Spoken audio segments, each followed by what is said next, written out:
आप सभी भाई-बहनों का आध्यात्मिक ऑक्सीजन की ज्ञान संदेश कक्षा में एक बार फिर स्वागत है।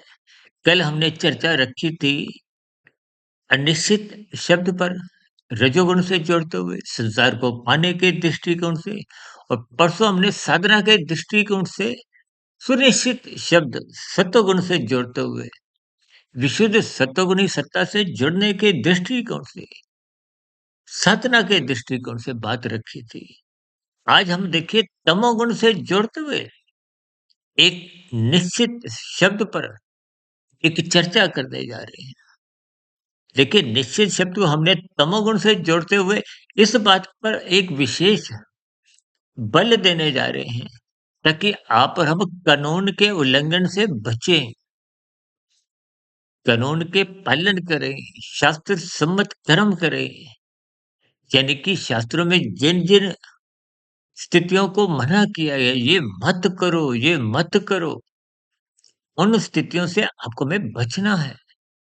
देखिए शास्त्र बार-बार कहते हैं, अपने सुख के लिए दूसरे मनुष्यों को या अन्य जीवों को पीड़ा मत दो। ऐसा कोई कार्य मत करो कि प्रकृति के सौंदर्य में कोई एक प्रदूषण की स्थितियाँ हों। देखिए आज प्रदूषण की समस्या से भारत ही नहीं, विदेशों में भी सभी देश जूझ रहे हैं।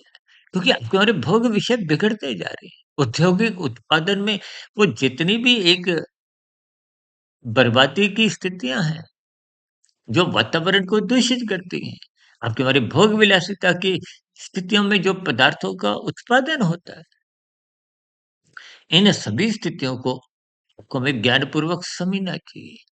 कम से कम मनुष्य को ऐसा कोई कर्म नहीं करना जो अन्य जीवों को पीड़ा दे, चाहे मनुष्य हो चाहे अन्य जीव हो। और प्रकृति के वातावरण को सदा ही शुद्ध रखने के लिए अपने कर्तव्य कर्मों का आपको हमें पालन करना है। अन्यथा जब-जब आप कानून का उल्लंघन करते हो, तो जैसे यातायात के नियमों का पालन नहीं करते, दूसरों की एक हरी बत्ती रूपी हिस्सा खाते हो, यानी कि लाल बत्ती पे आप रुकते नहीं। दूसरे का हिस्सा खाना ही एक निषेध स्थितियाँ हैं।